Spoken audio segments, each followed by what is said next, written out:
예수님이 행하신 수많은 기적 중에 가장 유명한 기적 중에 하나가 바로 오늘 본문에 나온 오병이어의 기적입니다. 다른 기적들은 사복음서 전체에 나오지 않고 부분적으로 나오지만 이 오병이어의 기적만큼은 사복음서 전체에 빠짐없이 다 기록되어 있습니다. 그 정도로 유명하죠.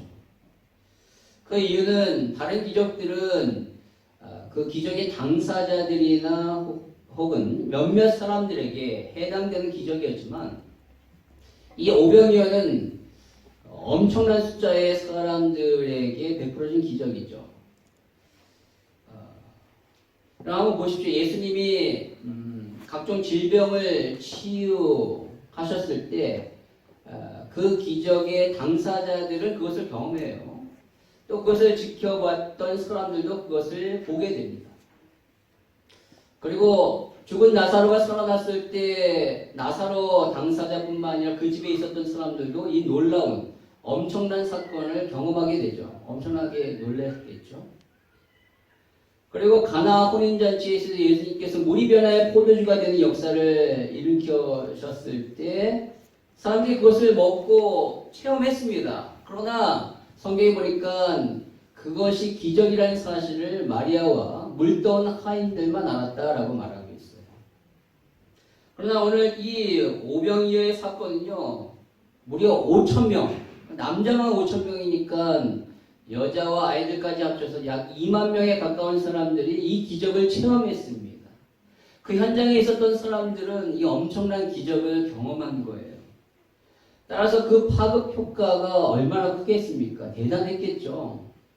갈릴리와 유대 전역에 예수님의 소문이 쫙 퍼졌을 것입니다. 어떤 소문이 퍼졌는가? 오늘 14절의 말씀에 보니까 그 사람들이 예수께서 행하신 이 표적을 보고 말하되 이는 참으로 세상에 오실 그 선지자라 하더라 라고 말합니다. 여러분 여기서 말하는 세상에 오실 그 선지자 정관사 더가 붙어요. 그 선지자 이는 누구냐면 바로 신명기 18장 15절에서 언급된 선지자를 말합니다. 거기 뭐라고 써있냐면 같이 한번 읽도록 하겠습니다. 시작. 내 하나님 여호와께서 너희 가운데 내 형제 중에서 너를 위하여 나와 같은 선지자 하나를 일으키시리니 너희는 그의 말을 들을지니라.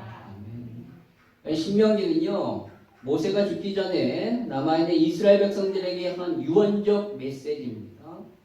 그런데 그가 말하기를 앞으로 너희에게 나와 같은 선지자를 하나님이 보내주실 것이다 라고 이렇게 예언한 거예요. 그 예언을 이스라엘 백성들 알고 있어요. 그런데 오늘 오병이어의 사건이 벌어지자 모세가 예언했던 그 선지자가 바로 이 예수님이 아닌가 라고 생각하는 거예요. 당연히 그렇게 생각할 수 있죠, 여러분. 기도했더니만 5,000명을 먹였어요. 마치 하늘에서 만나가 떨어진 것 같은 그런 기적을 경험했는데 그런 생각이 안 들겠습니까? 야, 성경에서 말했던 그 선지자가 바로 이 예수다. 여러분 모세는 어떤 사람입니까? 모세는 이스라엘을 애굽에서 해방시킨 사람이에요. 위대한 사람이죠. 그 모세로 말미암아 홍해가 갈라졌고 하나님 앞에 기도하니까 만나와 메추라기가 하늘에서 떨어지며 반석을 치니까 반석에서 물이 터져 나오고요. 또 그가 손을 들어서 기도하니까 이스라엘 백성들이 아말렉 군대를 막 이겨요. 불신앙에 빠져가지고 불뱀이 나와 사람들이 막 죽어가는데 모세가 만든 놋뱀을 쫙 들려서 사람들이 그걸 보니까 사는 기적이 일어납니다. 여러분 이처럼 놀라운 기적으로 이스라엘 백성들을 인도했던 위대한 지도자, 위대한 선지자가 바로 모세예요. 근데 그런 모세가 말했던 자기와 같은 사람이 나온다.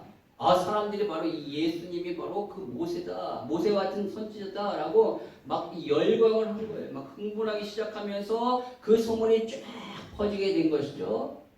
여러분 근데 그때 예수님이 어떻게 반응하셨는지 아십니까? 오늘 15절의 말씀에 보니까 그들을 피해 산으로 가셨다라고 말하고 있어요. 왜냐하면 그들이 예수님을 억지로 임금으로 삼으려고 했습니다. 15절에 그러므로 예수께서 그들이 와서 자기를 억지로 붙들어 임금으로 삼으려는 줄 아시고 다시 혼자 산으로 떠나가시니라 라고 말씀하고 있습니다. 예수님은 원하지 않는데 억지로 임금을 삼으려고 한다라는 것이죠. 그러면 사람들에게 필요한 그들이 생각했던 선지자는 모세가 말했던 예언된 그런 선지자가 아니라 자신들의 필요를 채워줄 그런 임금이 필요했던 거예요. 억압받는 이 로마 치하에서 자신들을 해방시켜줄 임금, 그리고 이렇게 가난함 속에서 허덕이고 있는 이 현실에서 우리를 구해줄, 이 경제 문제를 해결해줄 능력 있는 임금이 필요한 거예요. 그러나 여러분, 예수님은요 그것을 위해 오신 것이 아닙니다. 예수님은요 인간의 단순한 육체적인 필요를 채우기 위해 이 땅에 오신 분이 아니에요. 그분은 인간에게 필요한, 정말로 우리에게 필요한 영적인 필요, 즉 우리로 하여금 사망에서 생명으로 갈 수 있도록 이끄시기 위해 오신 것입니다. 그것이 우리에게 진정한 필요한 영적인 필요인데 사람들은 그런 영적 필요 전혀 관심 없어요. 그저 지금 먹는 거, 힘들고 어려운 거 해결해 달라는 거예요. 그런 육신적인 것에만 눈이 멀었던 것이죠. 엄밀히 말해서 그들이 필요했던 임금은요, 자신들의 삶을 주관하고 자신들을 다스리고 또 그에게 절대적으로 복종해야 될 그런 임금도 원하는 것이 아니에요. 그들이 원했던 것은 바로 그저 알라딘의 마술 램프에 나오는 지니와 같이 내가 필요할 때 나타나 나의 필요를 채워주고 나의 어려움을 해결해줄 그런 임금, 그런 사람을 원했던 거예요. 진짜 임금도 아닙니다. 진짜 임금이라면 그 임금에게 복종해야 되는데 그것도 하기 싫은 거예요. 자신의 삶의 임금은 자기예요. 그리고 그저 자신에게 순종할 수 있는, 자신을 수종될 수 있는 그런 능력 있는 임금을 원했던 거예요. 그러니까 예수님은 피하셨죠. 예수님 그런 걸 오시기 분이 아니거든요. 그것 때문에. 그런 분이 아니에요. 여러분 혹시 저와 여러분이 그러지 않습니까? 저와 여러분이 예수를 믿는 이유가 우리가 이 땅의 현실적인 문제를 해결해 주실, 나의 필요를 공급해 주실 분이 필요하기 때문에 예수를 믿는 것 아닙니까? 그저 우리의 관심이 이 땅의 삶에만 머물러 있고 예수를 믿으면 뭐 천국 간다니까 그래서 믿는 것 아닙니까? 여러분 맞습니다. 예수를 믿어 우리는 천국 가야죠. 그러나 그 믿음이 오늘 이 본문에 나오는 이 사람들의 마음, 그런 사람들의 믿음이라면 천국 못 가요. 천국은요, 내 마음이, 내 중심이 예수님이 주인이시고 예수님이 임금이셔야지 가는 거예요.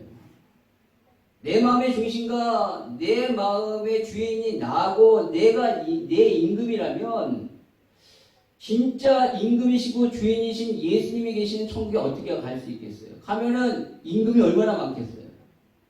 얼마나 주인이 많은 거예요. 그런데 천국은 그런 것이 아니에요. 천국은 오직 예수님만이 주인이시고 예수님만이 임금이셔야 되는데 내 마음에 내가 임금인 사람이 만약에 갈 수 있다라고 하면 그것은 천국이 아니죠.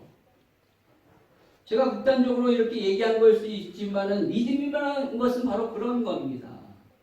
예수를 우리가 아는 것에 그치는 것이 아니라 그 예수를 나의 삶의 주인으로 나의 삶의 임금으로 모실 때 그것이, 그리고 그분의 말씀 가운데 순종하는 것이 바로 진정한 믿음이에요. 저와 여러분의 삶의 진정한 주인 바꾸기, 임금 바꾸기가 있기를 원합니다. 그것이 기적입니다. 여러분 오늘 오병이의 사건을 통하여 예수님을 여러분의 삶의 진정한 주인으로, 여러분의 삶의 진정한 임금으로 바꾸는 역사가 있기를 소망합니다.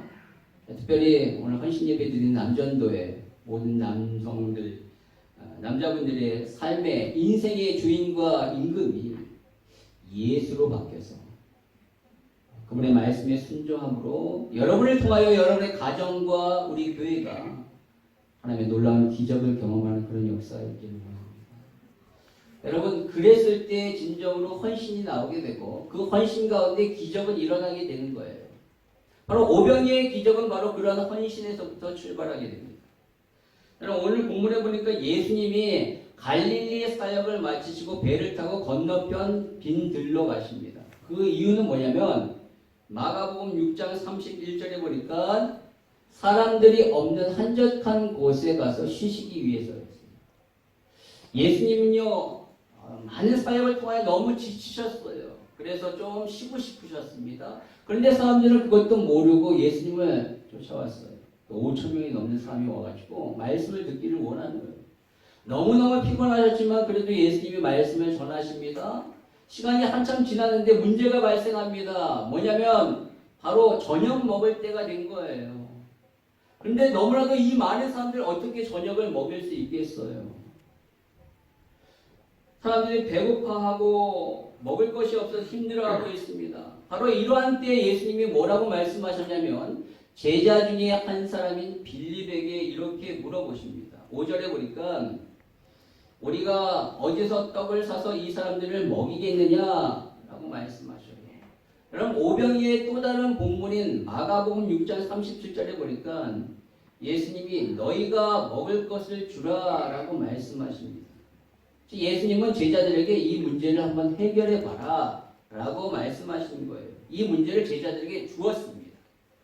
그러면서 6장 38절에 보니까 너에게 떡 몇 개가 있는지 가서 보라 라고 말하고 있습니다. 즉 너의 지금 상태를 보라는 거예요. 너희가 이 문제를 해결할 수 있는 능력이 어느 정도인지를 한번 알라라는 것이죠. 그럼 지금 그들이 가지고 있는 것은 어느 소년이 준 보리떡 5개와 물고기 2마리 뿐입니다. 그걸로 이 문제를 절대 해결할 수 없어요. 도저히 해결할 수 없습니다. 지금 그들의 능력은 이거예요.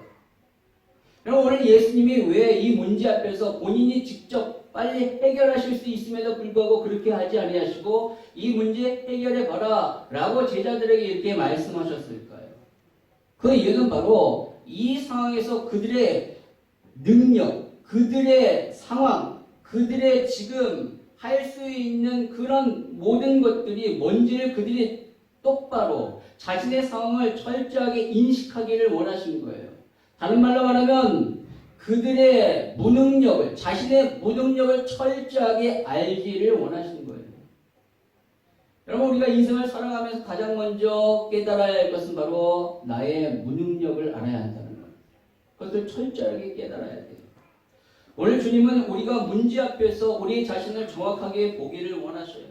내가 얼마나 연약한 존재인지, 내가 얼마나 가난하고 무지하고 정말로 모자란 인생인지를 분명히 철저하게 알기를 원하셔요. 왜냐하면 모든 역사는 그것으로부터 시작하기 때문에 그렇습니다. 저와 여러분이 구원받은 것 역시도 그것으로부터 시작한 거예요. 우리가 얼마나 끔찍한 죄인인가. 우리의 힘으로 내 안에 있는 죄를 철저하게 해결할 수 없다. 도저히 해결할 수 없다라는 자신의 철저한 무능력을, 그 죄 앞에서의 자신의 연약함을 발견했을 때 비로소 구원의 은혜가 시작되게 되는 겁니다. 조금이라도 내가 내 문제 해결할 수 있다라고 생각하는 사람이 있다면 구원의 은혜가 절대 그 사람에게는 임할 수가 없는 거예요. 여러분, 우리 인생의 기적도 마찬가지예요. 성경에 보니까 자신의 무능력함을 깨닫는 사람들에게 기적이 임했던 것을 보게 됩니다. 야곱이 그러했어요. 여러분, 야곱이 얼마나 자신만만했던 사람인지 모릅니다. 그는 자신의 힘으로 자기가 아주 잘 살 수 있을 거라고 생각했어요. 머리도 뛰어나고 능력도 있었고요. 열심도 있었고요. 수단 방법도 아주 좋았습니다. 그래서 결국 나중에 거부가 되잖아요. 그러나 그가 가나안으로 돌아올 때 형 에서가 400명의 군사를 이끌고 자기를 죽이러 온다는 소식을 듣고 그는 너무나도 두렵기 시작했습니다. 자기의 힘으로 해결할 수 없는 상황이 도래한 거예요. 인생 일대에 있어서 최고의 가장 큰 위기에 봉착한 것이죠. 그때 그날 밤에 그는 하나님의 사자를 만나고 그 하나님의 사자가 씨름하는 가운데 결국 환도뼈를 쳐서 그 환도뼈가 위골됨으로 장애인이 됩니다. 지금 목숨의 위기의 상황 가운데 자기가 할 수 있는 것이 아무것도 없고요. 심지어 지금 그는 장애인이 되어 쩔뚝쩔뚝 걸리는 상황 가운데 온 거예요. 이 상황에서 이 야곱은요 드디어 자신의 무능력을 알게 된 겁니다. 야, 나 아무것도 못한다.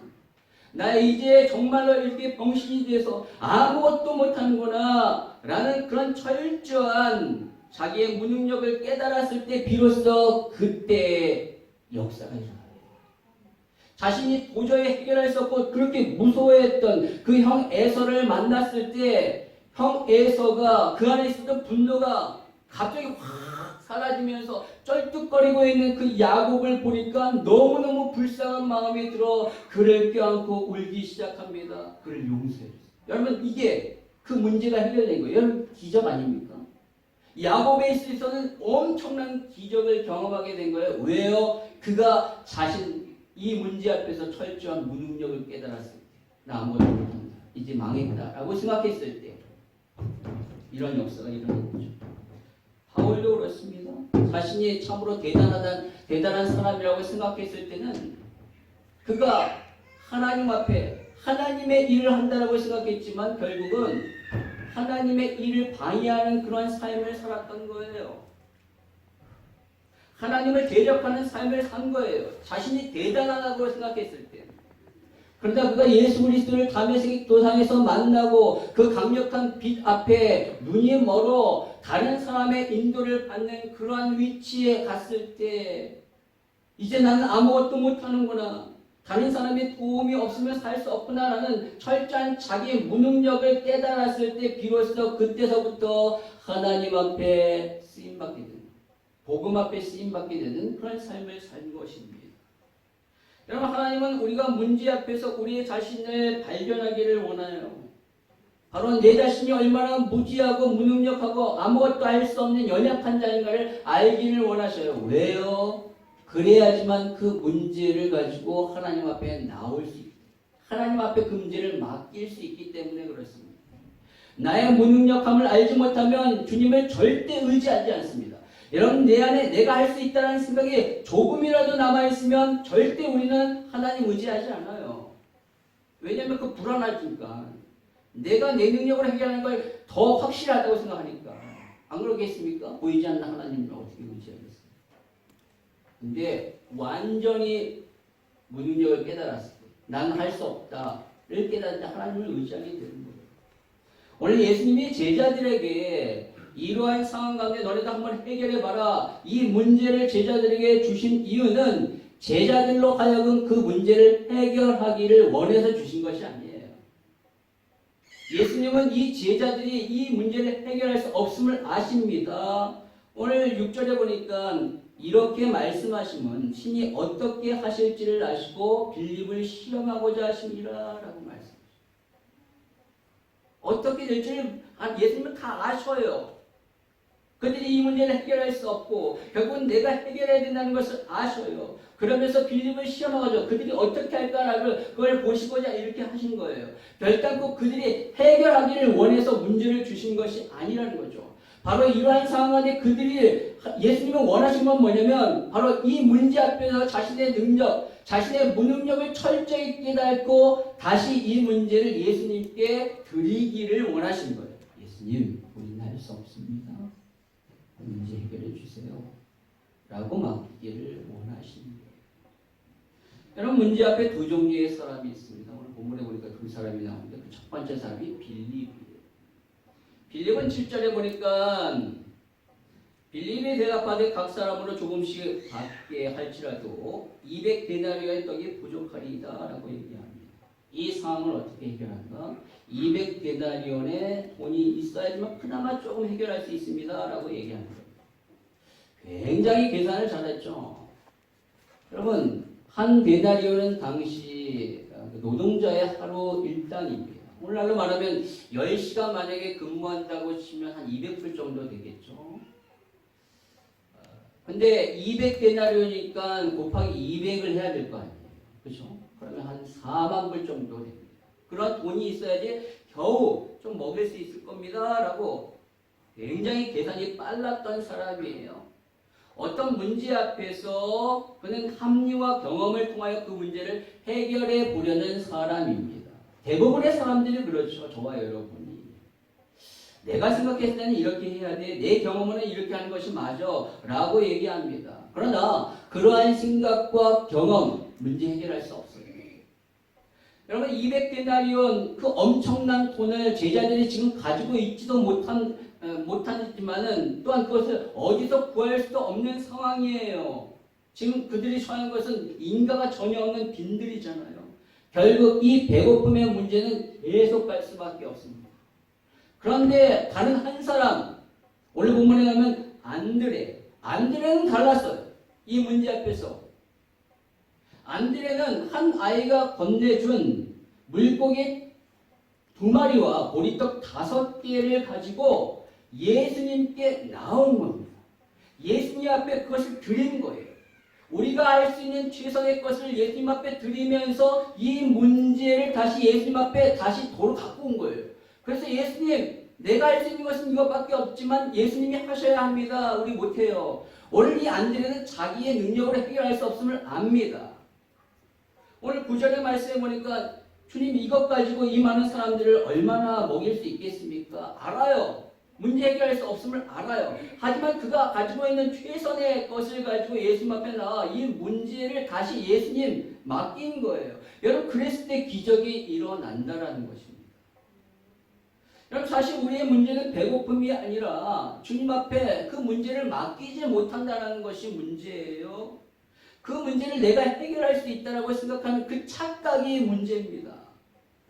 하나님은 내가 그것을 해결할 수 없음을 알고 전적으로 그 문제를 주님 앞에 가지고 나오기를 원하셔요. 왜? 그렇게 해야지 내가 너의 인생 가운데 임금이야. 내가 너의 삶 가운데 주인이야. 내가 너의 인생의 진정한 하나님이야. 라는 것을 보여주실 수 있기 때문에 그렇죠. 그럼 마치 우리가 우리 어린 자녀에게 무거운 짐을 들라라고 시켰다면 그것이 그 아이가 정말로 그것을 들기를 원해서 시키는 부모가 아니에요. 부모도 그렇지 않습니다. 엄청나게 무거운데 얘가 너 들을 수 있어 한번 들어. 그래서 시키는 게 아니라 그 아이가 끙끙대다가 못하면 부모에게 이거 도와주세요 라고 그렇게 하는 것을 듣기를 원하는 거예요. 그래서 왜냐하면 내가 그 아이를 위해 도와주는 것이 기쁨이니까 부모가. 그리고 내가 그렇게 했을 때 내가 이 아이의 부모고 아빠고 엄마고 이 아이는 우리의 부모가 대단하다는 걸 알고 와 우리 아빠 정말로 능력이 있어 우리 엄마 대단해 라는 것을 깨닫는 거잖아요. 바로 우리 주님도 그거를 원하시는 겁니다.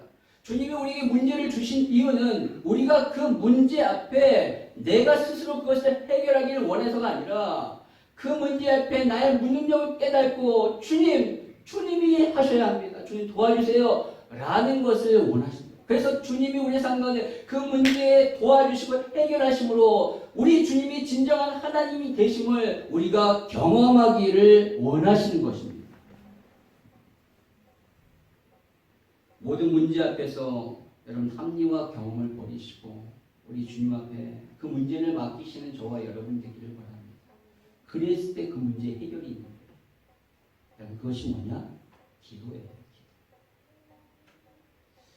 하나님을 정말로 의지하고 하나님의 해결해 주시길 원한다면 기도하게 됩니다. 기도하지 않으면 아직도 내가 할 수 있다는 자신감 변명할 수 없어요. 명심하십시오. 그 자신감 오래가지 못합니다. 언젠가 분명히 한계에 봉착하게 됩니다. 주님은 빨리 그 문제를 나에게 맡기기를 원하시오. 오늘 말씀 가운데 여러분의 모든 문제 주님 앞에 맡기는 그런 은혜가 있기를 원합니다. 오늘 5,000명을 먹이신 예수님의 이 기적은요. 한 이름 모를 소년의 드림, 그 헌신으로부터 시작합니다. 거기에 5,000명이 있었어요. 한 2만 명이겠죠. 그 중에서 먹을 걸 가지고 있는 사람이 이 소년밖에 없었겠어요? 많이 있었겠죠. 그러나 이 배고픔의 상황 가운데 자신의 것을 예수님께 드린 사람은 이 소년밖에 없어요. 여러분 이 소년은 두 가지 마음을 가졌을 것입니다. 한 가지는 자신에게 말씀을 전해주신 이 예수님 너무나도 사랑스럽고 좋기 때문에 자기가 먹은 것이 아니라 이 예수님 먼저 먹기를 원해서 드렸을 거예요. 또 한 가지는 뭐냐면 이 수많은 사람들이 지금 배고파하고 있는데 나만 가지고 있다고 해서 나만 먹으면 너무 아니니까 이 작은 것이라도 그래도 나누어 먹기를 원해서 예수님 앞에 드렸을 것입니다.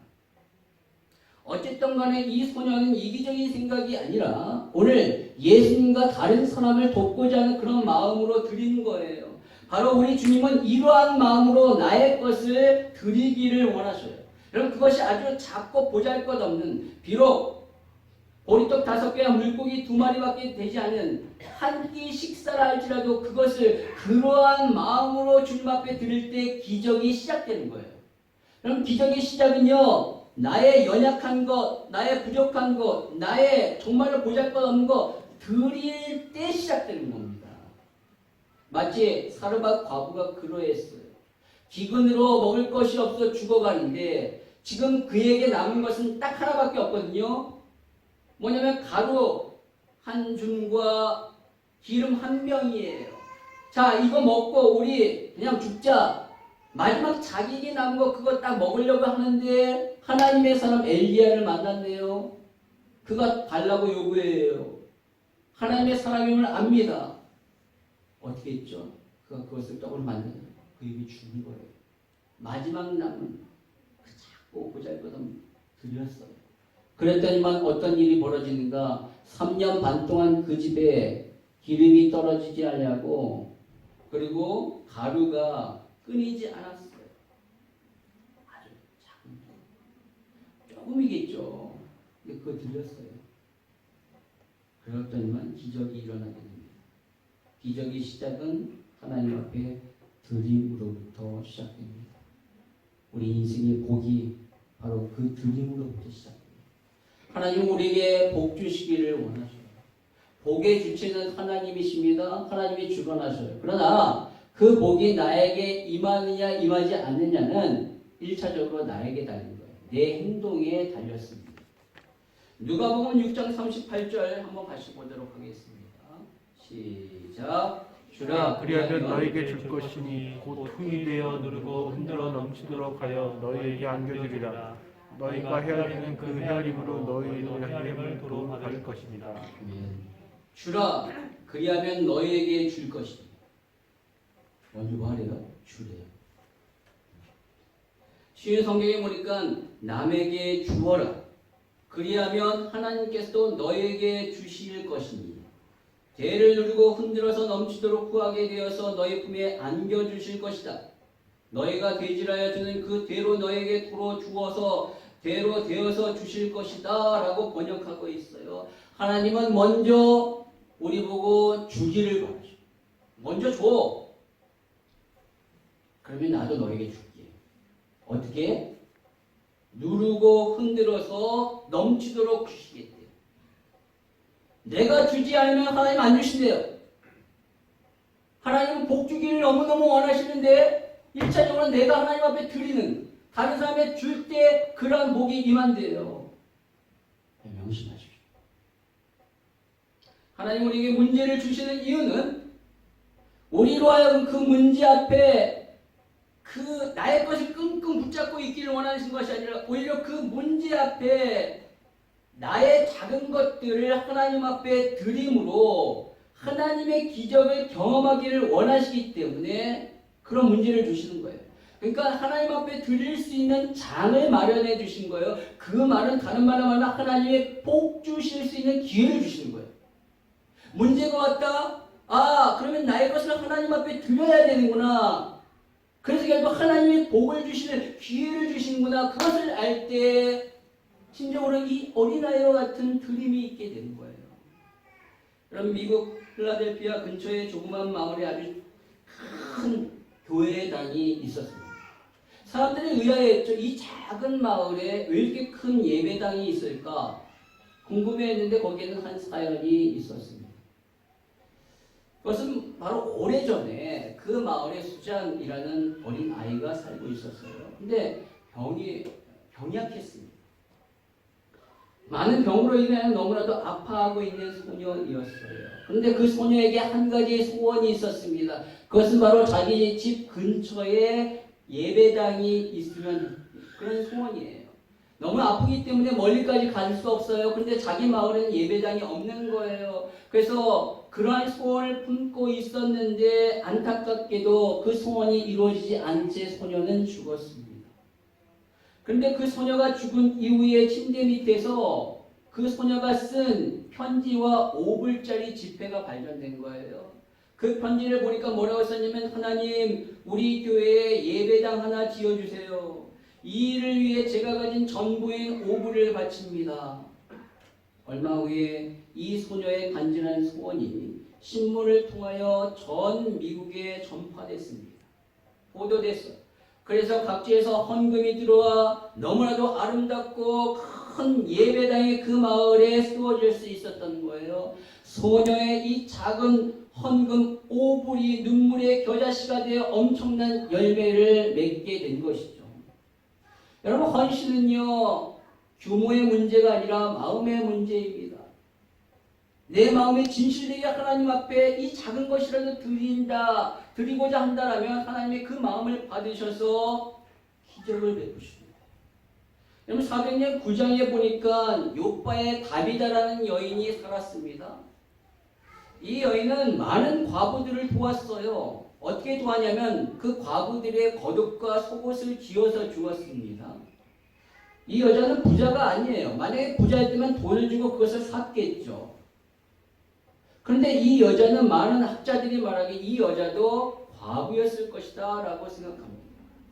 가진 것이 없는 가난한 처지지만 자기보다 더 불쌍한 사람을 돕고자 어떻게 했냐면 자신이 가지고 있는 유일한 바늘과 실을 가지고 자신이 가장 잘할 수 있는 그 바느질을 통하여 옷을 지어준 거예요. 그렇게 헌신할 때 그 여자가 죽었습니다. 그 여자의 죽음을 통하여 너무나도 많은 사람들이 애통해요. 거기서 끝나는 것이 아니라 사람들이 베드로에게 사람을 보내어 데려오게 합니다. 그래서 결국 어떻게 했죠? 그 여자가 죽었던 여자가 살아나게 돼요. 기적이 일어나게 됩니다. 여러분, 이 기적이 어떻게 일어나게 된 거예요? 바로 이 여자가 자기의 것을 나눌 때, 베풀 때 헌신함으로 말미암아 일어나게 된 거잖아요. 어떻게 죽은 여자를 위하여 이런 허무맹랑한 짓을 할 수 있겠습니까? 아니, 죽었는데 사람 데려온다고 살아나겠어요? 그런데도 불구하고 이 여자가 너무 감사하고 너무 고마우니까 그렇게 해서라도 뭔가 하고 싶은 마음에 사람들이 그렇게 정성을 다하여 베드로를 데려왔더니만 기적이 벌어진 거예요. 여러분, 이 여자의 헬라식 이름이 도르가입니다. 이 여자가 죽었을 때 하나님 뭐라고 하셨겠어요? 도르가, 너 할 일 많아, 도르가. 예. 아니, 그녀의 헌신 때문에 이런 일을 하신 거예요. 헌신은요, 기적을 낳습니다. 여러분, 하나님은 내게 있는 것을 나눌 때 복을 주십니다. 복의 원리가 하나님은 우리에게 복 주시기를 원하십니다. 그러나 내가 먼저 드려야 해. 나의 작은 것, 내가 필요하지만 다른 사람도 필요하니까. 그거밖에 없는 거 그거 드리기를 원하십니다. 드릴 때 하나님의 복 주신데 하나님은 준비해서 주셔요. 어마어마한 많은 것들을 준비해서 누르고 흔들어 차고 넘치도록 부어주시는 겁니다.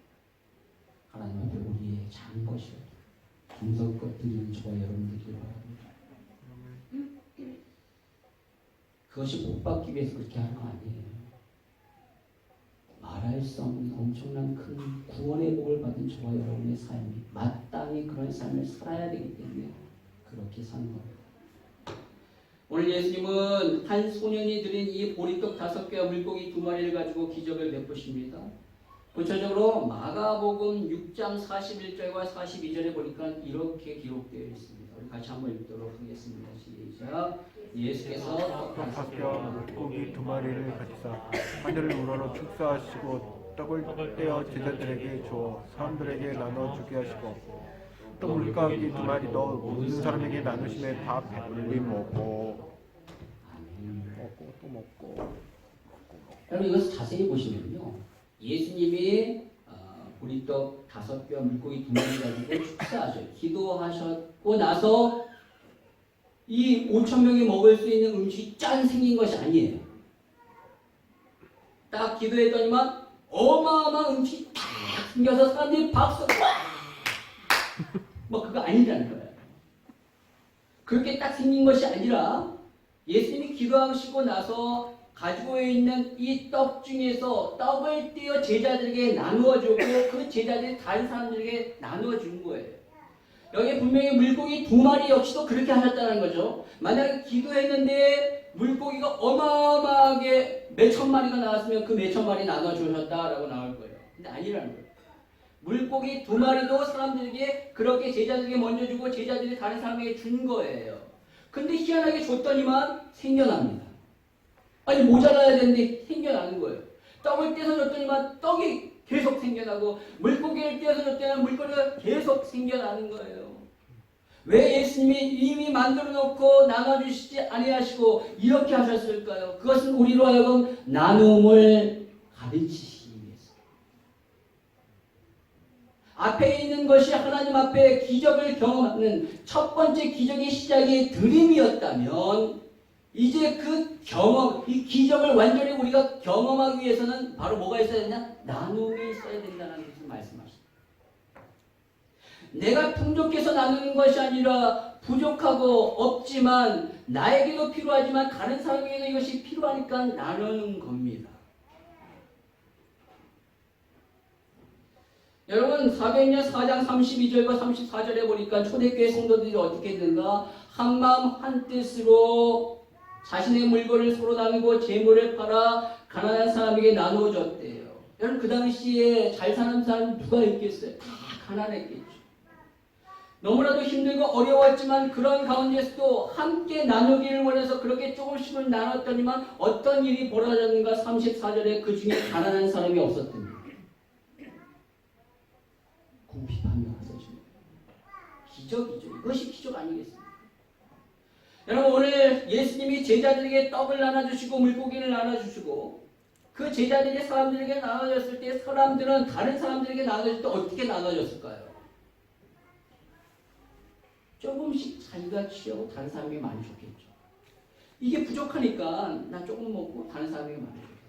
그럼 안 그랬겠습니까? 나 다 먹어야지. 5천 조금 먹고 나눠줬을 거예요. 근데 계속 생기는 거예요. 오 이상하다. 처음에 그렇게 조금씩 자기만 먹고 그렇게 나눠줬는데 계속 생기는 걸 보면서 나중에 어떤 기적이 일어납니까? 5천 명이 배불리 먹고도 12광주리가 남았다. 그냥 단순히 먹는 차원이 아니라 이제 풍족한 배불름의 차원을 경험한 거예요. 내 것을 아낌없이 나 좀 갖고 다른 사람 많이 주겠지 그러한 마음으로 나눴더니만 기적이 계속 일어나는 겁니다. 여러분 우리의 삶의 기적은 하나님 앞에 드리고 하나님이 베푸신 그것을 다른 사람과 나눌 때 일어나게 되는 것입니다. 예. 작은 것이지만 주님의 손에 드리십시오. 기적의 시작이에요. 주님으로부터 받은 것 다른 사람과 나눌 때 기적을 경험합니다. 저와 여러분의 삶 가운데 이러한 드림과 나눔이 있기를 원합니다. 특별히 오늘 헌신 예배를 하나님 앞에 드리시는 남전교 회원들 진짜 하나님 앞에 드리는 그런 헌신 예배 또 다른 사람과 함께 나는 그런 사랑이 가득하기를 바랍니다. 그래서 여러분을 통하여 여러분의 가정과 우리 교회와 이 지역에 오병이어의 놀라운 기적이 경험되기를 주님의 이름으로 축원합니다.